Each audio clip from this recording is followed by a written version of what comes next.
बोलो जयकारा बोल मेरे श्री गुरु महाराज की जय। मुखो एक भगत राजू सिंह लाहौर में शराब का कार्य करते थे। वहाँ का ही रहने वाला एक पठान ठेकेदार का काम करता था। उसे कार्य बस 4 महीने के लिए कहीं बाहर जाना पड़ा। उसने कुछ रकम अपनी पत्नी को देकर बाकी 100 अशर्फियाँ एक थैली में डालकर भगत राजू जी को यहाँ सुरक्षित रख दी। पठान का बाहर कुछ अधिक समय लग जाने के कारण उसकी पत्नी ने भगत राजू जी को बताए बिना उस थैली में से एक अशर्फी निकाल ली। पठान जब वापस पहुंचा तो सीधे भगत राजू जी के यहाँ अपनी अमानत लेने के लिए गया। भगत राजू जी ने उसकी अशर्फिया वाली थैली जो कि त्यों ही उसे पकड़ा दी। पठान ने जब गिनती की तो उसमें से एक अशर्फी कम पाकर बहुत आग बबूला हो गया। चिल्लाकर कहने लगा कि ऊपर से तो तुम बड़े भगत बने फिरते हो, लेकिन अंदर से तुम्हारी सारी असलियत तो आज नजर आई। तुम भोले भोले लोगों का न जाने कितना माल दबाते रहे हो, लेकिन मेरी अशर्फी को नहीं दबा पाओगे। पठान ने ऐसा कहकर जब खूब शोर करने लगा तो आस पड़ोस के काफ़ी लोग एकत्र हो गए। वहाँ तो खूब तमाशा बन गया। जब परस्पर मिलकर कहने लगे कि पठान इतना रईस आदमी है, वह एक अशर्फी के पीछे झूठ बोलेगा क्या?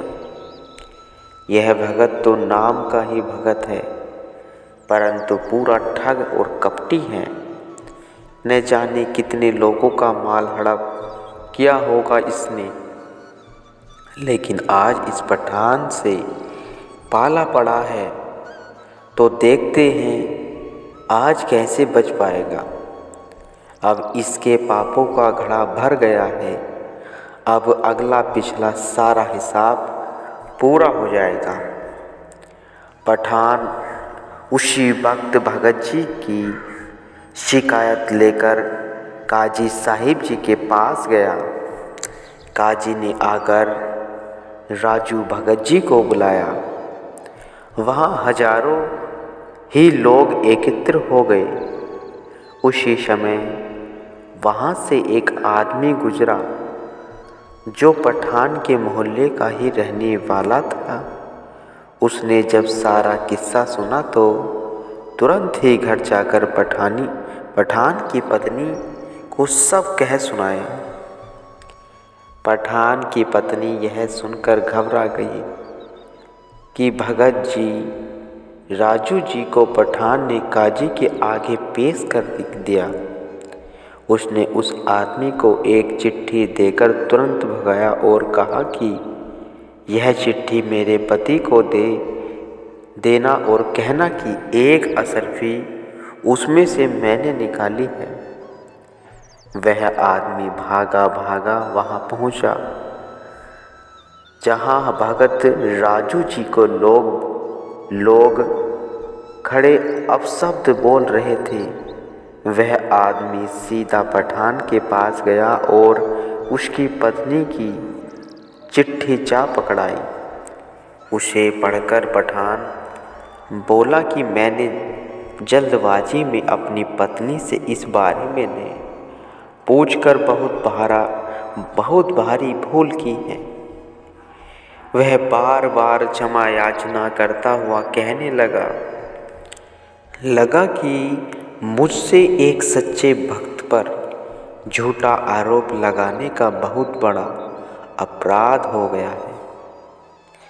पठान कहने लगा कि काजी साहिब मुझे इस अपराध के बदले में जो भी सज़ा दे मैं भुगतने को तैयार हूँ।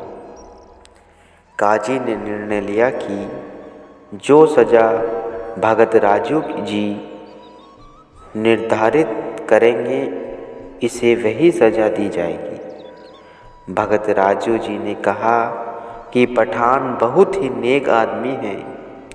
इसने चिट्ठी पढ़कर उसमें से असलियत बता दी, वरन यह वास्तविकता को छिपाकर झूठ भी बोल सकता था।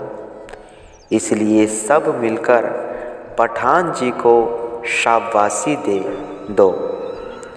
फिर क्या था, अभी 2 घड़ी पहले ही जो भगत राजू जी को गालियाँ निकाल कर बुरा भला कह रहे थे, वे सब के सब भगत जी की प्रशंसा के पुल बांधने लगे। कहने लगे कि हमने तो पहले ही कहा था कि भगत राजू जी बहुत नेक इंसान हैं, भगवान के सच्चे भगत हैं, इसलिए उनकी भक्ति में रंगकर उनका ही रूप बन गया है। लोगों की अटपटी बातें सुनकर भगत राजू जी 2 मुट्ठियों में रेत भरकर फेंकने लगे। लोगों द्वारा पूछे जाने पर उन्होंने कहा कि 1 मुट्ठी रेत निंदा करने वालों के ऊपर डाल रहा हूँ और दूसरी मुट्ठी स्तुति करने वालों के ऊपर डाल रहा हूँ। न तो मुझे आपके द्वारा की गई निंदा को सुनकर कोई घबराहट हुई और न ही आपके द्वारा की गई स्तुति पर कोई खुशी। मेरी सत्य नाम की पूंजी आपकी निंदा या स्तुति की आधीन नहीं है। गुरुवाणी में वर्णन आया है, उस तति निंदा नहीं जिहि कंचन लोहो समानी, कहो नानक सुनी रे मना मुक्ति ताहि ते जानी। सत्य पुरुष फरमाते हैं कि जो निंदा स्तुति से ऊपर उठ चुका है और जिसकी दृष्टि में सोना वह लोहा एक समान है, उसे ही मोक्ष को प्राप्त हुआ जानो। अभी भी कई लोगों से राजू भगत जी की महिमा सहन न हुई। ईर्ष्यावश में वह पुनः भगत जी की निंदा करने लगे और कहने लगे कि यह चरित्रहीन है, क्योंकि दिन रात महिलाएं इसे मिलने के लिए इसके पास आती हैं। मगर भगत राजू जी उनकी बातें सुनकर संतोष कर चुप ही रहते। एक दिन उनका मुखिया भगत राजू जी के पास आया। उन्होंने बड़े प्यार से उसे समझाते हुए कहा कि आप भला ही यहाँ जो भी भाव लेकर आए हैं, लेकिन हम तो केवल परहित में संलग्न रहते हैं। हमें यह स्पष्ट दिखाई दे रहा है कि आपकी आयु केवल 7 दिन की ही शेष बची है। 8वें दिन आपकी मृत्यु अवश्यगामी है। उनके मुख से ऐसा सुनकर वह कांपने लगा और अपने बचाव का उपाय पूछने लगा।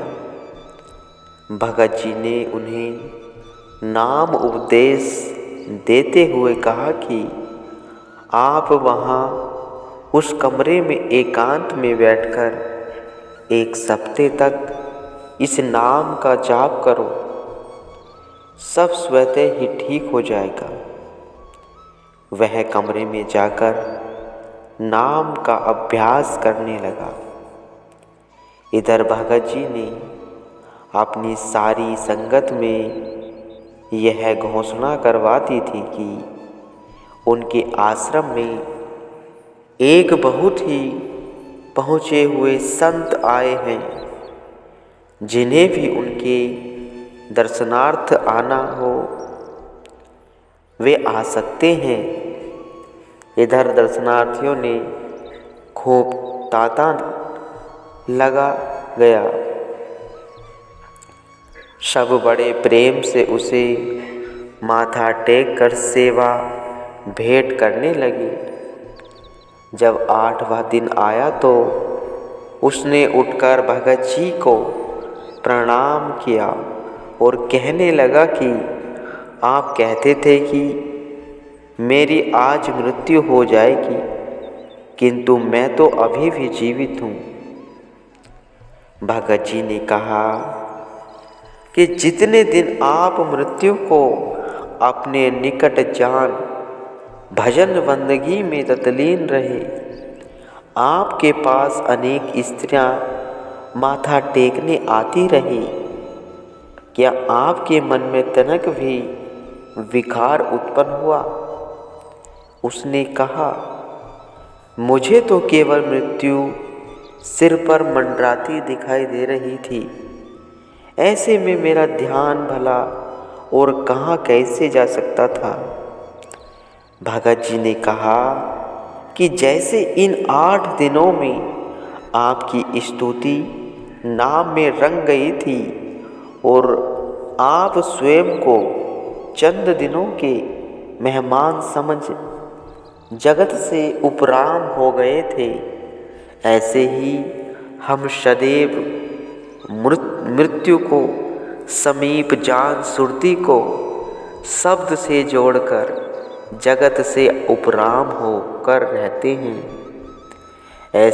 ऐसे में विकार हम पर अपना प्रभाव नहीं डालते। भगत राजू के मुख से ऐसा सुनकर उसे उनकी करनी पर दृढ़ निश्चय हो गया और उसने उस दिन से उनकी निंदा करनी बिल्कुल छोड़ दी और सर्वतः उनकी भक्ति की महिमा का ज्ञान करने लगा। ऐसे ही जिनकी श्रुति गुरु शब्द में लगी हुई है, वे सच में सफाई हुई है।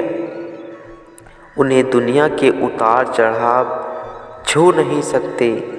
वे उनसे ऊपर उठकर संसार में हुए भी हैं, सबसे निर्लभ बने रहते हैं गुरुमुखो।